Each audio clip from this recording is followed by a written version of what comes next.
आदरणीय श्रोता बंधु, आज त्रमूर्त कैसेट के सौजन्य से ये कहानी जो हम आप तक पहुंचा रहे हैं कि पुण्य की जड़ भला पाताल तक कैसे हरी है। तो किसी शहर में सुना एक अरे राजा रहे सदाचारी,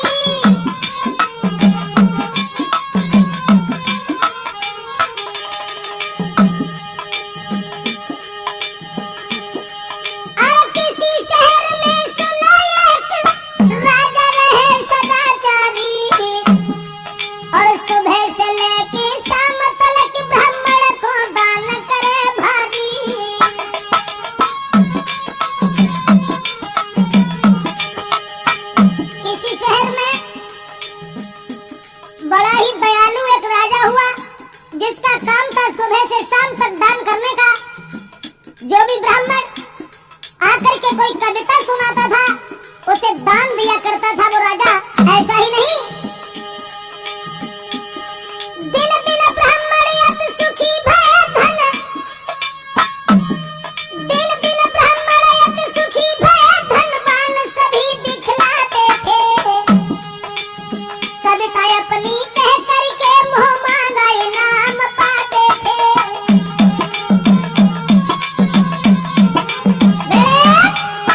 दोस्तों, राजा के दरबार में जो भी ब्राह्मण जाया करते थे और अपनी कविता जब सुनाया करते थे तो वो ब्राह्मणों को दान दिया करता था।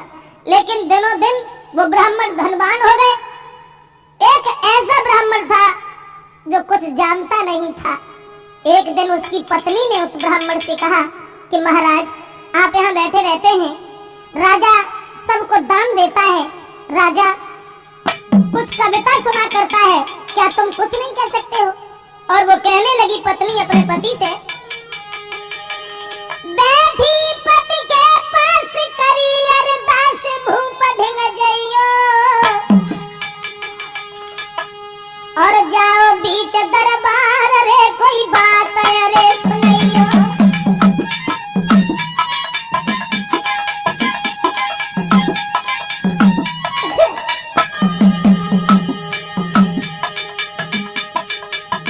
जो एक ब्राह्मण बड़ा सीधा था, सज्जन था, राजा के पास तक नहीं जाता था, वही एक गरीब रह गया, सब धनवान हो गए।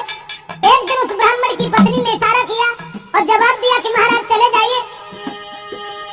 बैठी पति के पास करी अरदास भूप ढिंग जइयो, भूप ढिंग जइयो, और जाओ बीच दरबार में कोई बात रे सुनियो।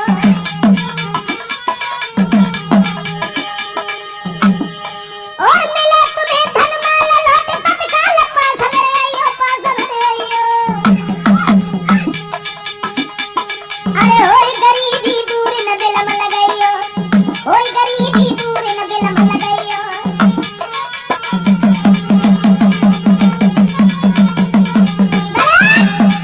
जवाब दिया उस ब्राह्मणी ने, अपने पति से ये कहा कि जितने भी ब्राह्मण हैं वो महाराज को कोई बात सुना देते हैं, इनाम लेकर के घर चले आते हैं और तुम आनंद के साथ रहते हो। जाओ तुम भी कोई बात उनसे कह देना, तुम्हें भी इनाम मिल जाएगा, ये गरीबी दूर हो जाएगी। ब्राह्मण कहने लगा, माफ करना, हम तो कुछ जानते भी नहीं है, भला हम क्या करेंगे जाकर के वहां।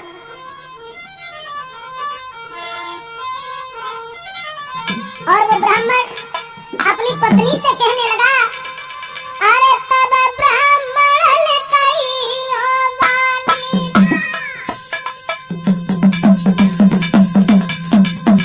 ब्राह्मण कहने लगा, पंडितानी माफ करना, मुझे तो कुछ भी नहीं मालूम, हमें महाराज को कविता क्या सुनाएंगे।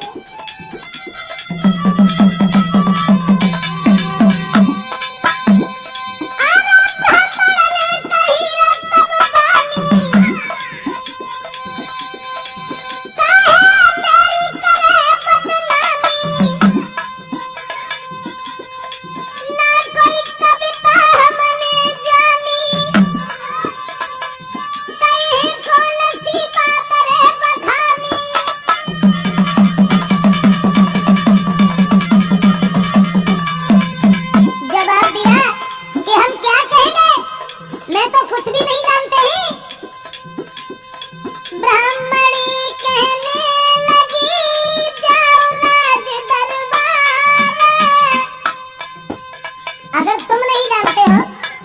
जो बात तुमसे कही वो महाराज से कह देना। उस ब्राह्मणी ने कहा, ब्राह्मणी कहने लगी, जाओ राज दरबार।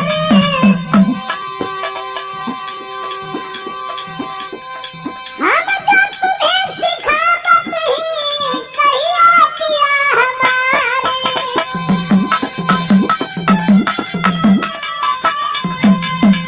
ब्राह्मण ने जब ये कहा कि हम कविता के मामले में तो बिल्कुल नहीं, हम इस मामले में कुछ भी नहीं जानते हैं, गाना बजाना आता नहीं है, और भला हम क्या सुनाएंगे, कैसे इनाम मिलेगा हमें। तब ब्राह्मणी ने कहा कि तुम ऐसा करो, कुछ मत कहना, केवल दरबार में जाकर के और राजा से ये कहना कि महाराज पुण्य की जड़ पाताल हरी, देखेंगे वो क्या दे रहे हैं क्या नहीं दे रहे हैं। चला गया ब्राह्मण और दरबार में बैठा रहा, लेकिन हिम्मत नहीं पड़ी जो राजा के पास पहुंच जाता। अब जो भी ब्राह्मण जो अपनी बात सुनाते हैं, इनाम लेकर के चले आते हैं, वो बैठे रहे बैठे रहे। आरे पूरा दिन गाओ, बीत गुइया शाम हो न गोयाई।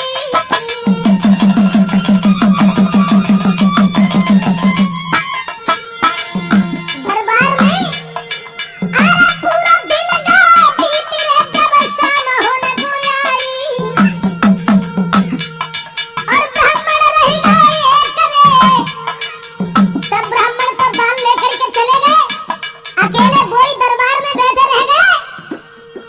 अरे ब्राह्मण रह गए करे, राजा ने नजर घुमाई।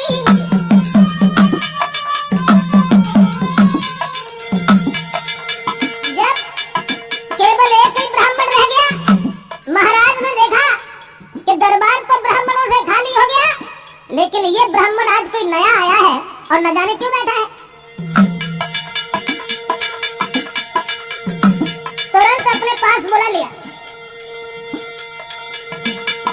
महाराज कहा, तुम्हें अपने मन की बात कैसे मन भया तुम्हारा हुई आई अब रात। सोई हाथ जोड़ी ब्राह्मण ने घोरन बात बताई है, सोई हाथ जोड़ी ब्राह्मण ने घोरन बात बताई है।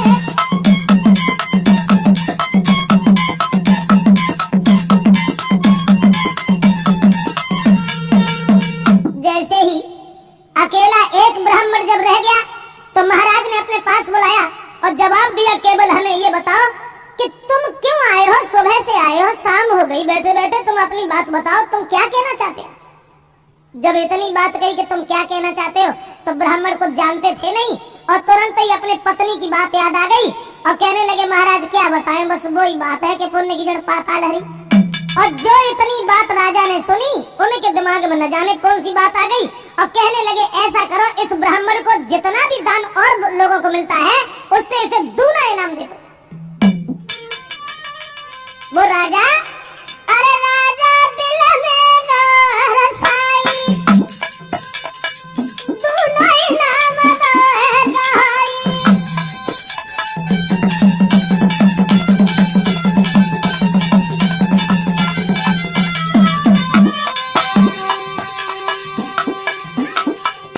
राजा ने जब ये बात सुनी ब्राह्मण की कि पुण्य की जड़ पाताल हरी, हम तो बड़ा खुश हुआ, इतना मगन हुआ। उसने ये कहा कि जितना इनाम मिलता है और लोगों को, उससे बढ़कर कैसे दे दो, ऐसा ही नहीं। राजा दिल का हंसाई, दूना इनाम दा पकड़ाई। अब पहुंचे पास ब्राह्मणी के जाई, देख के नारी के गई है सिहाई।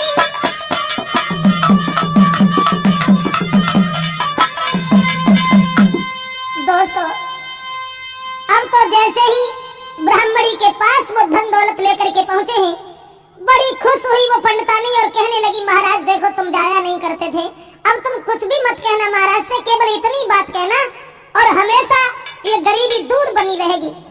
धीरे धीरे दोस्तों वो दिन भी आ गया कि वो दिनों दिन बढ़ते चले गए और ब्राह्मण जलने लगे, सोचने लगे कि इसे इतना बड़ा इनाम क्यों दिया जाता है। दिन दिन बेदूने बढ़े,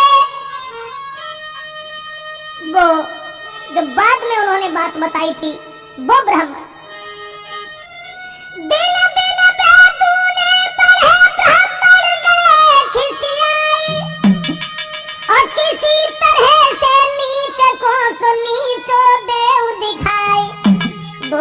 रखना, हर इंसान अपने दुख से दुखी नहीं है, लेकिन दूसरे को सुखी देख करके हर प्राणी दुखी हो जाता है।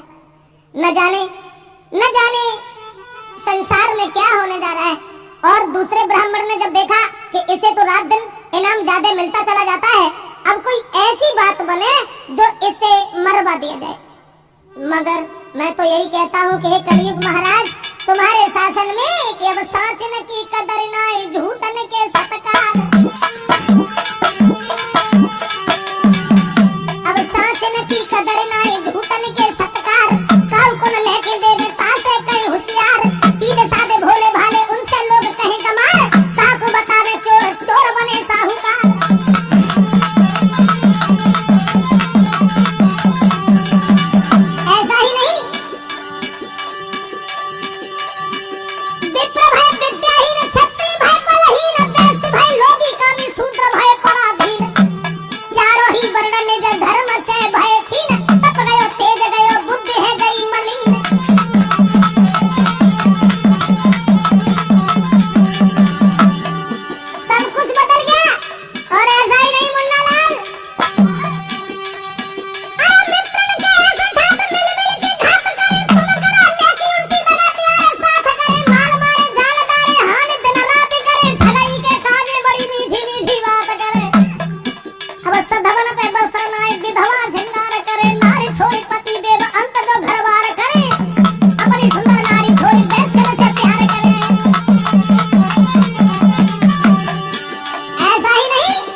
होशियार, सीधे साधे भोले भाले उनसे लोग कहे गमार, और साख मता में चोर चोर बने साहूकार। सब कुछ बदल गया। तो हर इंसान कलयुग में अपने दुख से दुखी नहीं है, लेकिन दूसरे को सुखी देख करके सगा भाई भी सगे भाई से दुखी हो जाता है। तो दोस्तों, इधर वो ब्राह्मण जाति के जितने भी लोग थे वो ये सोचने लगे कि इसे कोई उलझन में उलझाया जाए जो दिनों दिन बढ़ता चला जा रहा है। एक ब्राह्मण पहुंच गया राजा के पास और कहने लगा, महाराज तुम्हें मालूम है जो तुमसे ये दान ले जाता है और ये कह जाता है कि पुण्य की जड़ पाताल हरी, आज ऐसा करो इससे ये पूछ लो कि पुण्य की जड़ पाताल कैसे हरी है, और अगर न बता पाए तो इसे फांसी लगवा दीजिए। बोला वो ब्राह्मण,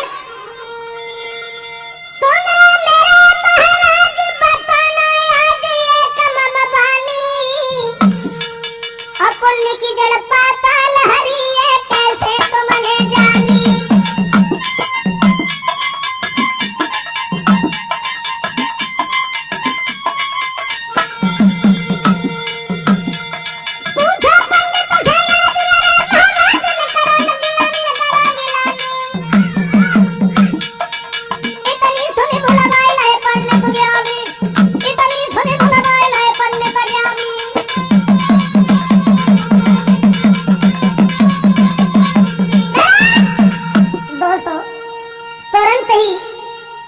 महाराज से जब ये कहा कि आज इस ब्राह्मण से केवल ये पूछ लो कि इसका मतलब क्या है, और अगर न बता पाए तो इसे फांसी लगवा देना। चला गया और जाने के बाद तुरंत ही पंडित जी को बुलाया राजा ने और कहा कि पंडित जी तुम रोज ये कह जाते हो कि पुण्य की जड़ पाताल हरी, बताओ ना कैसे हरी है। बोले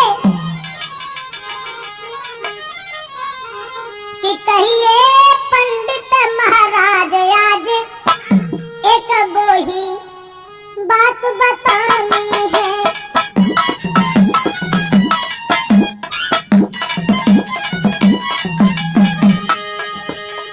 जवाब दिया, पंडित जी तुम्हारे ही सवाल का जवाब तुम्हें ही देना है।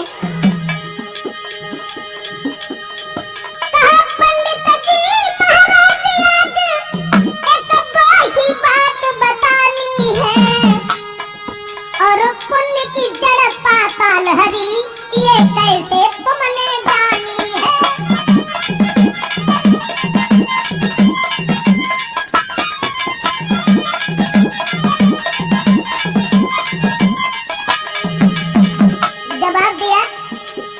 पंडित जी, केवल हमें ये बताओ, तुम जो कह जाते हो कि पुण्य की जड़ पाताल हरी, वो कैसे हरी है, आप बताइए।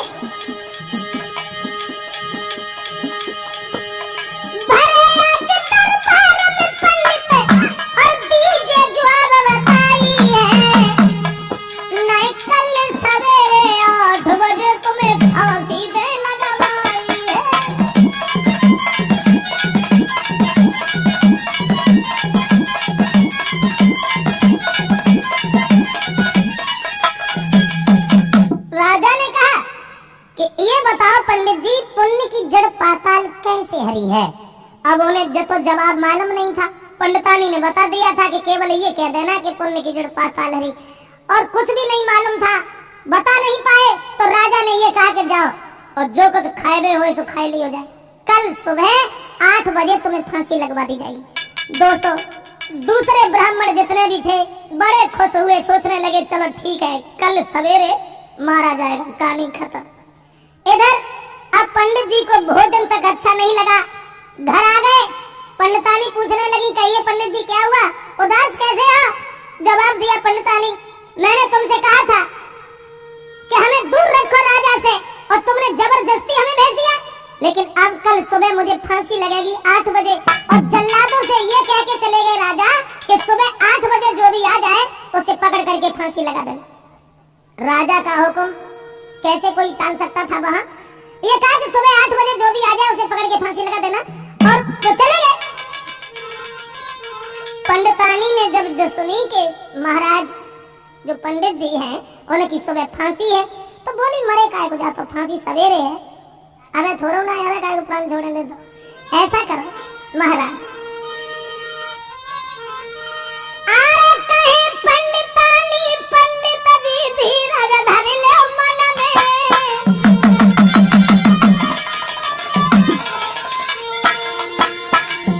पंडित जी बोले बड़े अच्छे तरीका से अपन भीख मांगेला, हम तो जानते हैं खूब अच्छे तरीका से कि तू कभी और के चक्कर में है, ताकि तूने मरवाए के काम करे हैं, अब हम सुबह मारे जाएंगे।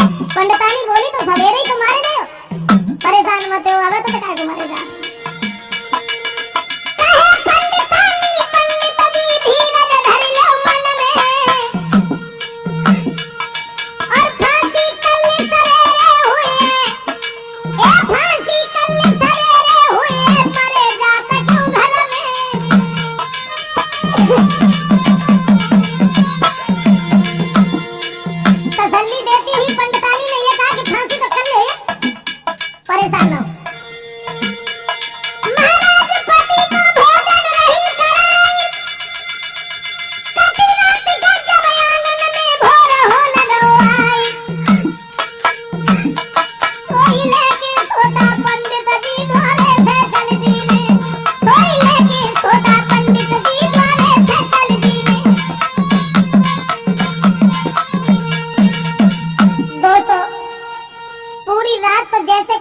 वैसे बीती, सवेरे जैसे ही बहुत तुरंत ही पंडित जी ने सोटा उठाया और भाग खड़े हुए कि हमें 8 बजे फांसी लगेगी, तो पंडितानी ने पकड़ लिया और जवाब दो महाराज एक बात बताओ, अब फांसी से ऊपर कौन सी सजा?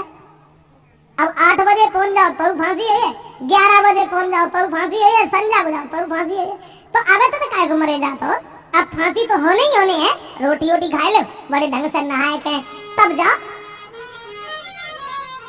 अब ये पंडित जी को पंडितानी टाइम लगाती रही और ये कहा कि तुम भोजन कर लो उसके बाद जाओ, और तब तक ऐसा हुआ कि वही चुगला 9 बजे जैसी घड़ी में जो राजा से जब कह आओ तो जैसे जब पूछियो कि पुण्य की जड़ कैसे पाताल हरी है, सब बुक से तुम्हें भगवान ने सोची कि अब मरो जा, तो ये तो चलो देखे कैसे मरेगा, कहानी खत्म हो उसकी।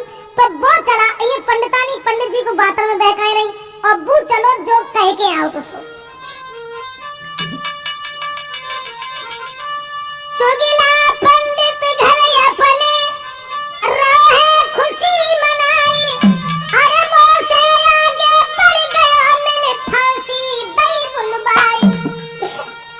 तुरंत भागा और 8 बजे की जगह 9 बजे पहुंचा, और जब 9 बजे वो पहुंचो जो चुगला राजा को विद्या बताया क्या हो तो सो, जब देखने के लिए गए कि अब भाई फांसी लग गई है, जल्लाद बोले बड़ी देर में आए, 8 बजे को टाइम और 9 बजे गए। जैसे ही ये सुना के 9 बज गए, ये तो पंडितानी उन्हें पंडित जी को बातों में बहकाए नहीं। अब बिन ने जब सुनी तो वे भागे उनने कि भैया हम नहीं है, दूसरा था, हम नहीं है, फांसी दूसरे को लगेगी। जल्लाद बोले ये हमें कोई मतलब नहीं। राजा ने ये कहा कि 8 बजे जो भी आ जाए उसे पकड़ के फांसी लगा देना, 1 घंटा तुम लेट हो गए। जबरदस्ती पकड़ लिया और पकड़ने के बाद दोस्तों अरे पकड़ के फांसी दई लगाई। क्या था विधि का विधान?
खुद ही जाकर के समा गया। दोस्तों जल्लादों ने उसे मार दिया और ये अब धीरे धीरे जब घर में 11 बज गए तब पंडितानी से बोले पंडित जी क्या जाने नहीं दोगी? राजा नाराज हो जाएंगे। पंडितानी बोली तो फांसी तो ज्यादा कोई लंबी सजन तो ना है, फांसी तो है, ऐसा करो अब जाओ। और लंबो तिलक लगाए के कमंडल हाथ में पकड़ के और पंडित जी जब आगे बढ़े, लेकिन दोस्तों 11 बजे पंडित चले जब लंबो तिलक लगाए फांसी के लिए, बोले उठे जल्लाद से मोरी फांसी देव लगाए। जल्लादों के पास पहुंचे कि पंडित जी ने कही कि अब हमें फांसी लगा दो। भैया हम लेट हो गए, 8 बजे का टाइम था लेकिन 11 बज गए।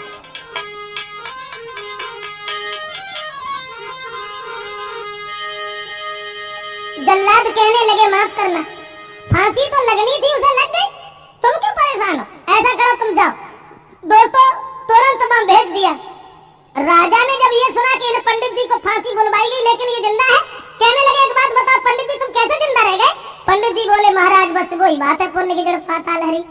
अब दूसरा षड्यंत्र रचा गया उनके लिए। दोस्तों पंडित जी जब बच जाते हैं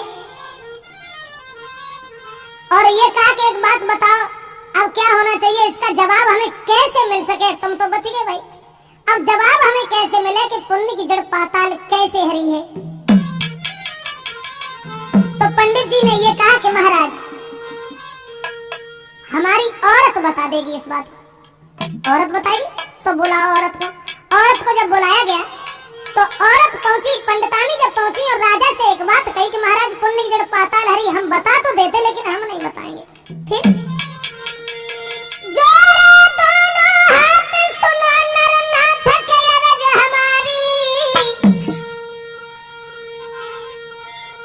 और बतलाई है बन में रहती है के बहने रे तुम्हारी।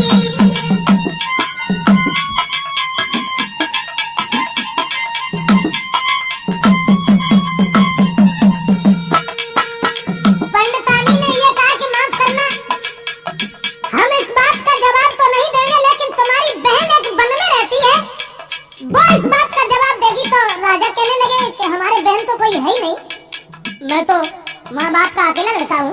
जवाब दिया नहीं, वन में चले जाओ, वन में तुम्हारी बहन रहती है।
जवाब हम नहीं दे पाएंगे, लेकिन जंगल में एक तुम्हारी बहन रहती है, उस बहन से जाकर के पूछ लेना। राजा ने मना किया और ये कहा कि हमारे तो बहन कोई है ही नहीं। कहने लगी नहीं, तुम्हारी एक बहन है, उसे जाकर के पूछ लेना। फौज लेकर के महाराज जब चले, वन में पता लगाते लगाते पहुंच गए और सोचने लगे कि इस सवाल का जवाब हमें सुनना बहुत आवश्यक हो गया। हम जरूर पूछेंगे कि ये कैसे पुण्य की जड़ पाताल तक पहुंच जाती है। तो वहां जब पहुंचे और उस लड़की ने जैसे ही आते हुए राजा को देखा वन में, तुरंत उठ करके खड़ी हो गई, तपस्या कर रही थी। और खड़ी होने के बाद राजा से बोली। राजा कुछ कह नहीं पाए, उससे पहले लड़की कहने लगी, अरे कहाँ भूप तुम कोने के भेजो है पंडितानी। लड़की से कोई बात नहीं कह पाई और तब तक वो लड़की कहने लगी, आइए भैया, क्या तुम्हें पंडितानी ने मेरे पास भेजा है? एक जो सवाल लेकर के हमारे पास आए हो, बैठो, बताएंगे, जरूर बताएंगे।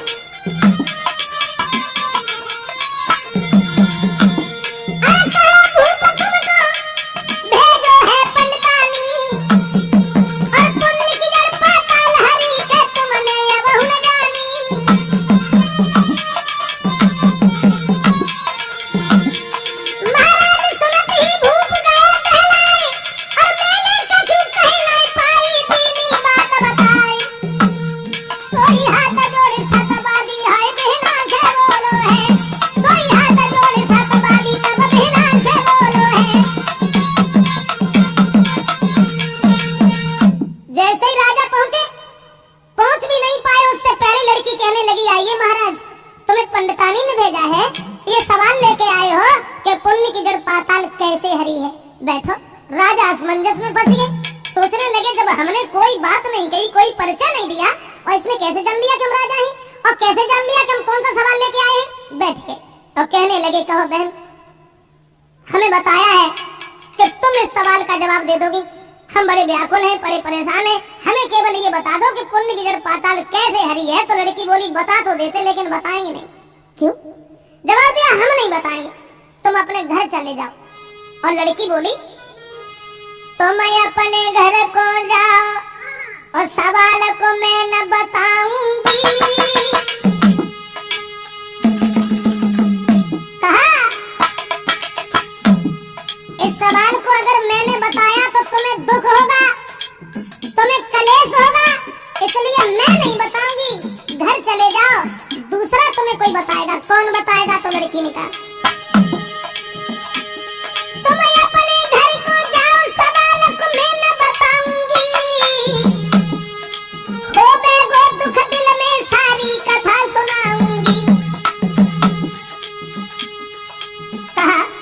तुम चले जाओ। अरे वहाँ ही समय आने को मिले सवाल को जवाब जाल, मिले सवाल को जवाब जाल, मिट जावे बुद्धि को। जरा सी बात के पीछे यहाँ तक भाग रहे हो, परेशान हो रहे हो, लेकिन तुम्हारे राज्य में, तुम्हारे महल के पीछे एक घर है, उस घर में चले जाओ और वहां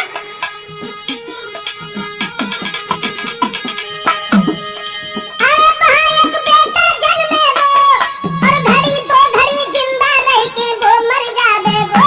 वही तुम जवाब बतलावे रे, वही तुम्हें जवाब बतलावे। तुम जाइयो बाके पास, तुम्हें फौरन वो सटकावे।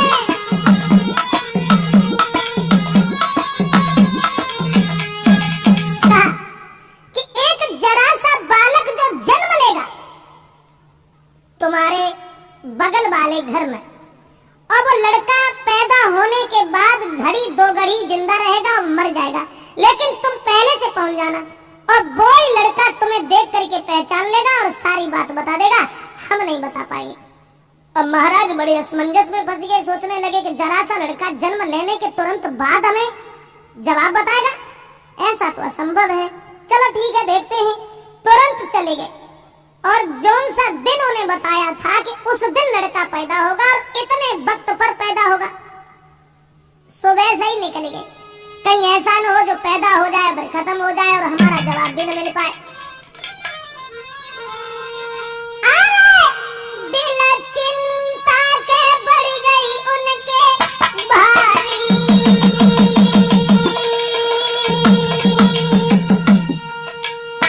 सोचने लगे कि जरा सा बालक जवाब देगा मुझे।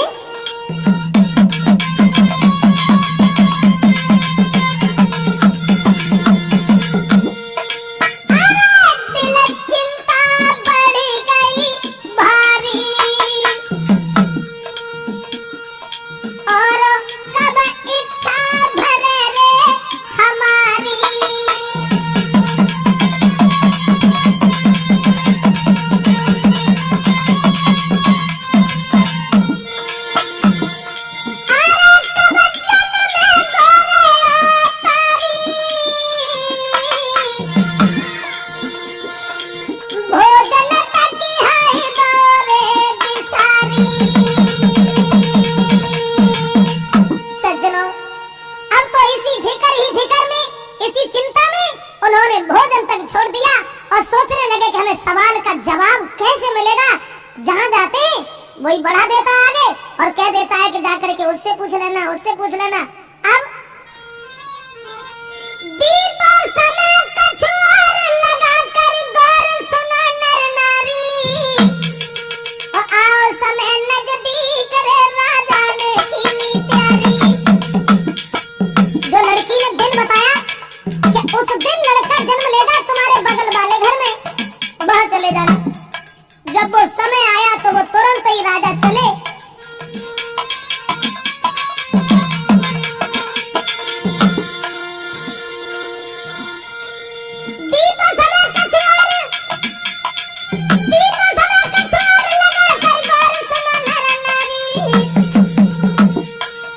आओ समय नजदीक रे राजा ने कीनी प्यारी, और उस गरीब के घर में पहुंच गए।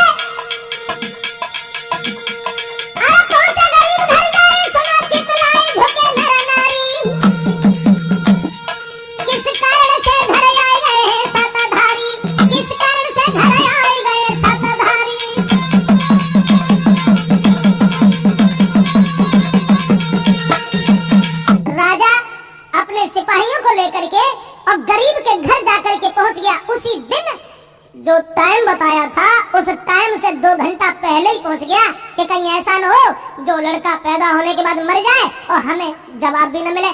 2 घंटा पहले से ही पहुंच गए। गांव के सब लोग इकट्ठे हो गए कि राजा आज गरीब के घर क्यों आए हैं?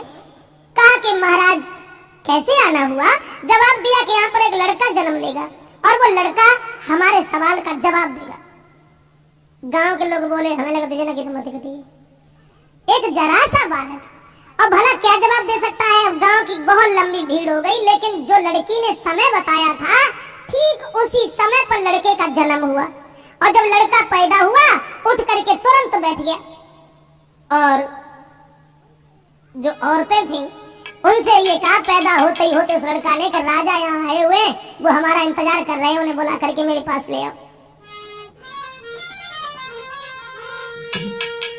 जो इतनी बात सुनी राजा भागते हुए वहां पहुंचे कि लड़के का जन्म हो गया। और जब वहां पहुंचे हाथ जोड़ करके राजा कहने लगे बेटा हमें माफ करना, हम तुम्हारे पास कुछ आस लेके आए। जवाब दो आस का लेके आए हो? वन में जो लड़की रहती है उसने तो तुम्हें भेजा है। अब बड़े असमंजस में सोचने लगे कि ये तो जरा सा बालक पैदा होते ही होते और बताने लगा कि वन से, चलो बताओ।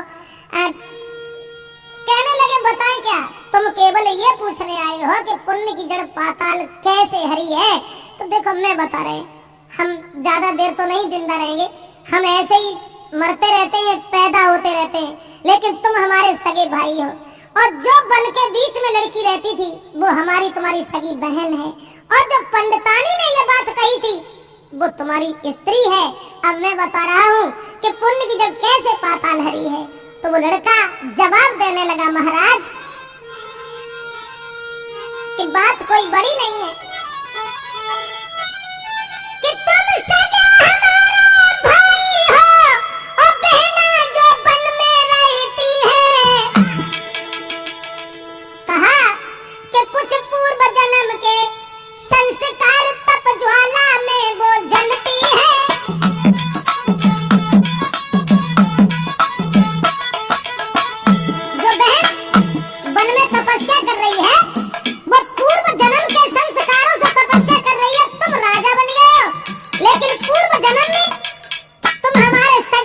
थे, लेकिन घर में बड़ी गरीबी थी, बड़ी गरीबी थी। लड़का बोला,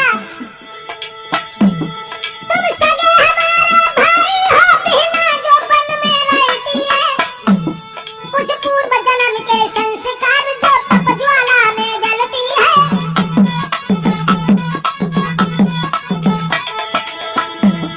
पंडितानी से बात भई तुम्हारी और वो ही नारी तुम्हारी है, अब सुनो हकीकत तुम सारी, हम कह रहे कथा यारी है।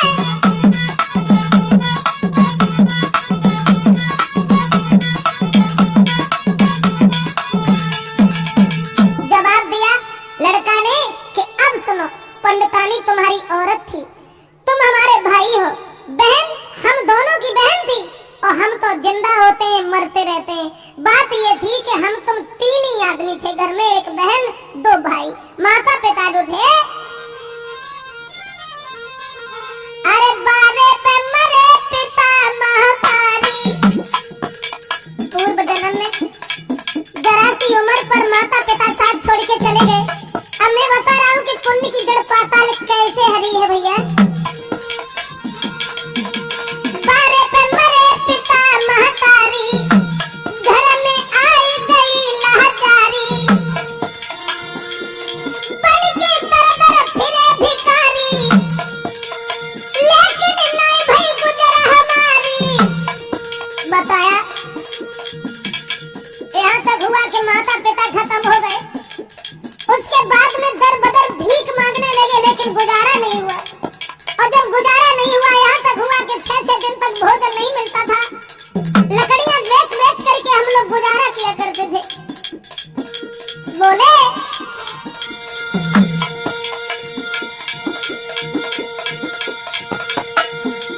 लकड़ी बन से बीन अन्न लाते थे, जैसी हिस्सा में पड़े पाट खाते थे।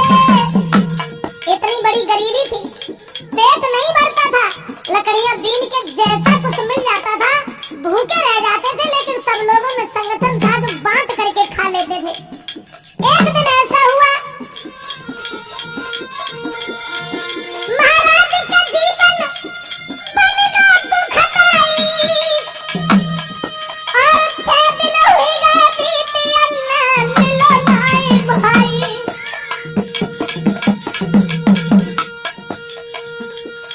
अब तुम्हारी भूख से बहना आंगन में मिला खानी, अब तुम्हारी भूख से बहना जब आंगन में मिला खानी।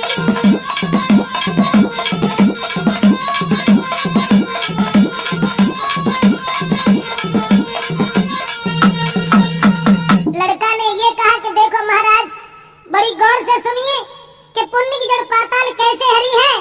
जब 3 दिन हो गए घर में भोजन नहीं बना, पूर्व जन्म में घर में कुछ भी नहीं था, इतने दुखी थे, लाचार थे, मजबूर थे, कोई अपने पास नहीं बैठने देता था। किसी के घर चले जाते थे तो लोग भगा देते थे कि ये रोटी खाने के लिए यहाँ तक आया है। यहाँ तक गरीबी आई, एक दिन की जिक्र भ्रात भोजन का नहीं सहारा था, और 3 दिन हुई गए भूख से हुआ न कहीं गुजारा था।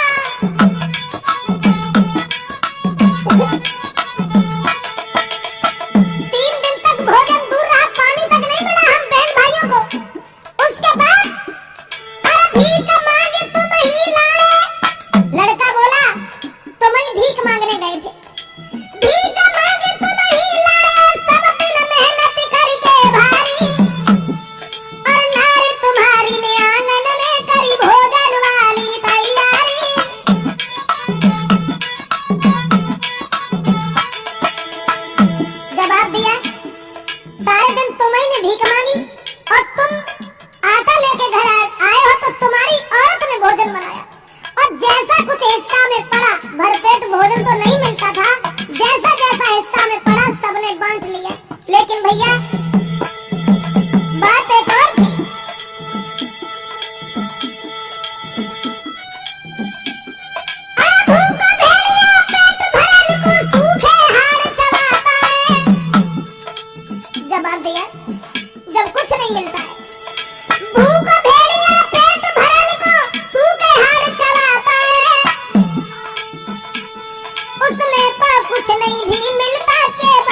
फिर ऐसा हुआ कि अपने अपने भाग को बांट करके बैठ गए, खाना खा नहीं पाया था, तब तक द्वार पर एक महात्मा आकर के रोने लगा। और महात्मा भूख से परेशान जब रोने लगा, अरे भूखो एक महात्मा बोलो द्वार पे आयो।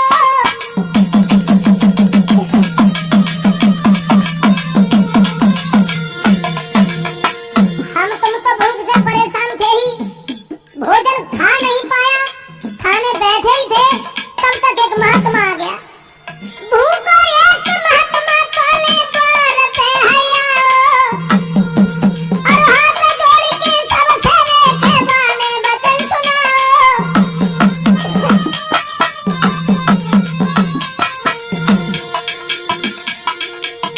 जब वो महात्मा हम लोगों को रोटी पकड़े हुए देखा, आंखों में आंसू आ गए और रो करके कहने लगा कि भैया अगर हो सके तो इसमें से थोड़ा सा भोजन मुझे दे दो, मेरी जान जा रही है, खड़ा नहीं हुआ जा रहा है। लेकिन महाराज भूख से बदल गया सब सुख, मैं पुराने सन्यासी पे हुई गई भारी चूक। भैया बहे करम को भोग आज हम जीते मरते हैं, भैया बहे करम को भोग आज जो जीते मरते हैं। कहा जब महात्मा रोने लगा, भूखे तो हम सब लोग बैठे ही थे, लेकिन महात्मा ने ये कहा कि कुछ भोजन इसमें से हमें दे दो जो हम पानी पी लें, तो हम उस महात्मा के पास खड़े थे, हमने उस महात्मा को मारा और ये कहा कि तुम मरते नहीं हो, अरे हम खुद ही लोग परेशान हैं, खुद ही भूख से दुखी हैं और तुम मरते जीते यहाँ तक चले आए। तो महात्मा के मुंह से ये निकल गया कि बेटा अब खैर हम तो मरते जीते आए ही हैं, लेकिन तुम मरोगे जियोगे और कुछ नहीं कर पाओगे। बस वो ही एक समस्या है जो हम जन्म लेते हैं और घड़ी दो घड़ी जिंदा रहते हैं, मर जाते हैं। भैया सच ये है।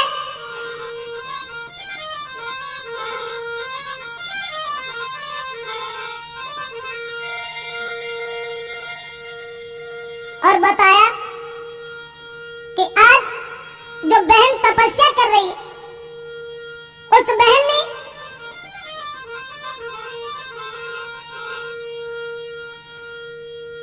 ये कहा कि तुम ढोंग पाले हुए घूम रहे, सन्यासी बन गए भीख मांगने के लिए, और भीख मांगने के लिए महात्मा हो गए हो पेट भरने के लिए, लेकिन तुम पर मरा नहीं जा रहा है कि वन में जाकर के कहीं तपस्या करो। केवल इसी बात के पीछे आज वो मरी जा रही है, रात और दिन तपस्या किए परेशान है। और लेकिन तुमने दया दिल करी तेरा नहीं करी के संत बुलाओ। भूखे तो थे ही सब लोग, लेकिन तुम ही भीख मांग के लाए थे, तुम्हारे हृदय में रहम आ गया था। तुमने दया दिल करी तेरा नहीं करी के संत बुलायो, और अपनो हिस्सा दे दो रे नहीं तुमने दिल में लगाओ। हम तो सब लोग महात्मा का अनादर करते रहे, तुम्हारी औरत ने भी पहले मना कर दिया कि हम खुद ही भूख से दुखी, हम नहीं देंगे, लेकिन तुम्हारे हृदय में संतोष था, तुमने अपने भोजन को उठा करके महात्मा को दे दिया और कहा कि भैया तुम खा लो, हम आज भरे में नहीं मरे जा रहे, सुबह फिर भीख मांग के ले आएंगे, तुम खा जाओ।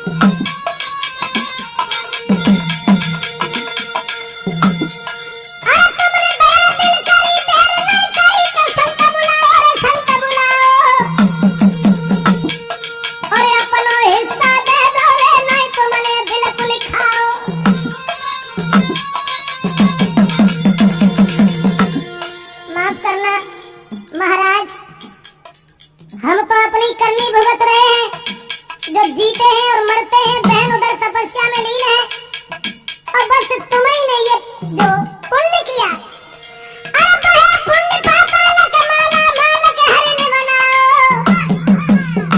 केवल एक वही पुण्य की जड़ है जो आज तुम किसी बात से दुखी नहीं हो, लाखों रुपए का द्रव्य लुटवा रहे हो महाराज। वह पुण्य पापा लग माला माल के हरने बनाओ, अपने अपने कर्मन के फल को पाओ, अपने अपने कर्मन के फल को पाओ। लेकिन ध्यान रखना मुन्ना लाल, कर्म की रेखा तारे करे और कर्म कुकर्म सुकर्म करावे।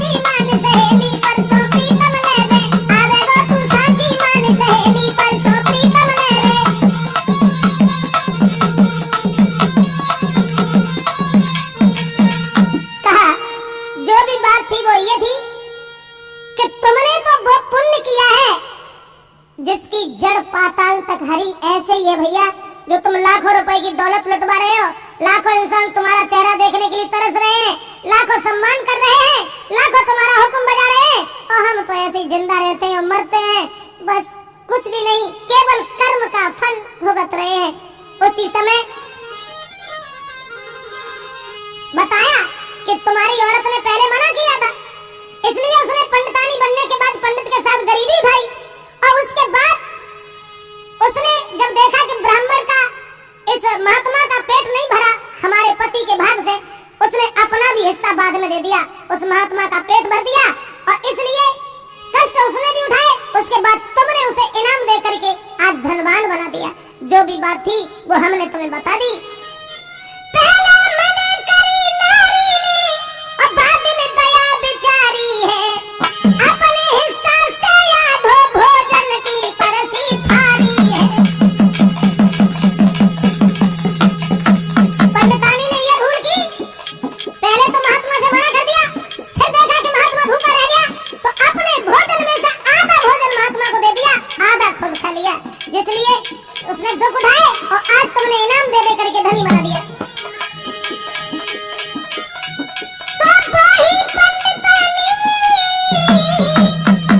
जो गरीबी में गुजर चलाई है, आधे हिस्सा की दौलत तुम पंडित के हाथ कहाई है।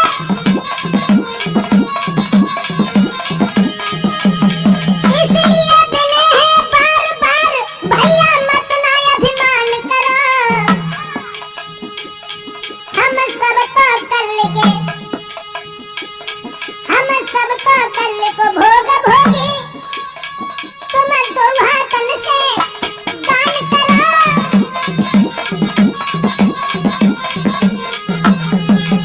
कहा कि हम तो अपने कल का यानी बीते हुए कल का भोग भोग रहे हैं और तुम सब लायक हो, इसलिए तुम दान करो। इसलिए भैया हम जा रहे हैं। अरे पुण्य की जड़ पाताल लो, ऐसे भ्रात हरि है।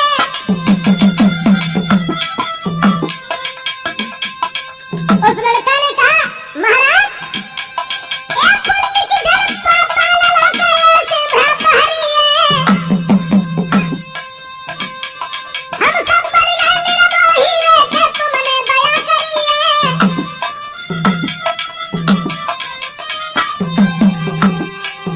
बताया कि पुण्य की जड़ पाताल तक केवल ऐसे ही हरी है कि हम सब निर्मोही बन गए, तुमने दान दे दिया भूखे रहने के बाद भी, इसलिए आज तुम उसका भोग भोग रहे हो और हम भी भोग भोग रहे हैं।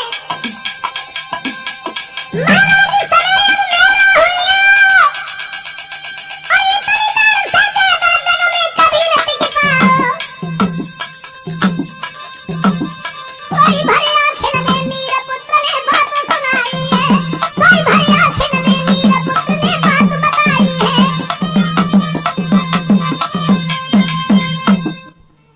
दोस्तों, जिस समय लड़का आंखों में आंसू लेकर के कहने लगा है कि महाराज मेरा समय तो पूरा हो चुका है, हम तो यूं ही जन्मते और मरते रहेंगे सारी जिंदगी, अब हमें यहाँ से जाने दीजिए। इतने वचन कहने के बाद इतनी कह करके गिरो धरती और मिथ्या संसार को छोड़ दिया।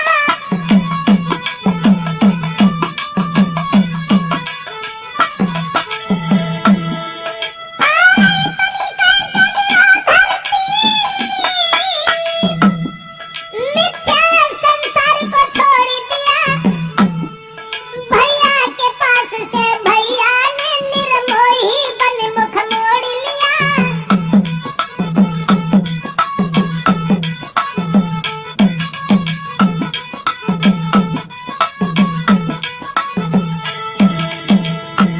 इधर दोस्तों महाराज बड़े दुखी हैं, लड़का उधर खत्म हो जाता है, लौट करके अपने घर चले आते हैं सवाल का जवाब सुनने के बाद। मगर माफ करना,